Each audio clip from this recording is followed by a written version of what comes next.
എൻ്റെ പേര് Gopakumar. TKM engineering കോളേജിൽ നിന്ന് ഇലക്ട്രോണിക്സ് ആൻഡ് കമ്മ്യൂണിക്കേഷൻ ഡിപ്പാർട്ട്മെൻറ്റിലെ professor and head of the ഡിപ്പാർട്ട്മെൻറ്റായിട്ട് റിട്ടയർ ചെയ്തു.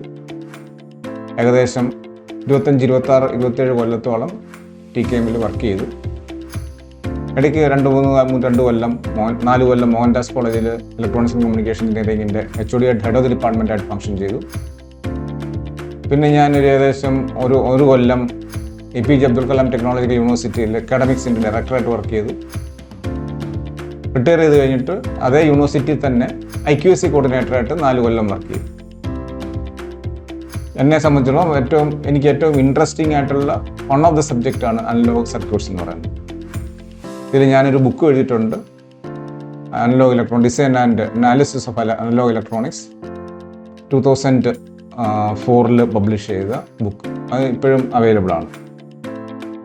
ഈ ഒരു കോഴ്സ് കഴിഞ്ഞു കഴിഞ്ഞാൽ, അനലോഗ് ഇലക്ട്രോണിക്സിൻ്റെ ടോപ്പിക്സ് കവർ ചെയ്ത് കഴിഞ്ഞാൽ, at the end of this course you will be able to gain strong conceptual understanding of analogue circuits. Analogue സർക്യൂട്ട്സിൽ ഒരു അത്യാവശ്യം ധാരണ ഉണ്ടാക്കത്ത രീതിയിലായിരിക്കും നമ്മൾ ഈ കോഴ്സ് ഫോക്കസ് ചെയ്യാൻ പോകുന്നത്. There are 3 main parameters which are responsible for change in operating. ഒന്ന്, ടെമ്പറേച്ചർ വേരിയേഷൻ. നമുക്കറിയാം, transistor is a semiconductor device with sensitive temperature.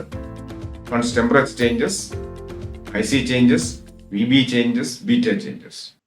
Learn problem solving techniques for competitive examination. ഞാൻ നേരത്തെ പറഞ്ഞതുപോലെ കേരള പബ്ലിക് സർവീസ് കമ്മീഷൻ്റെ എക്സാമിനേഷൻ്റെ പല എക്സാമിനേഷനും കോമ്പറ്റീറ്റീവ് എക്സാമിനേഷന് ചോദിക്കാവുന്ന theoretical numerical type of questions cover ചെയ്ത രീതിയിലായിരിക്കും നമ്മളിത് പോകുന്നത്. 1.2 divided by 3 is 0.4 into 60 plus R2 equal to R2.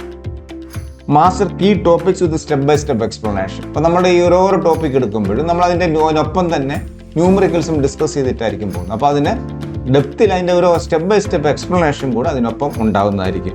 ഈ എല്ലാ കപ്പാസിറ്റി കണക്ട് ചെയ്തിട്ടുള്ള മോഡലാണ്. ഓൾറെഡി നമ്മുടെ ഒരു ഹൈബ്രിഡ് ടൈപ്പ് മോഡലുണ്ട്. നമുക്കിവിടെ കാണാം, BRP ഉണ്ടായിരുന്നു, അവിടെ ഒരു CP ഉണ്ടെന്ന് പറഞ്ഞു.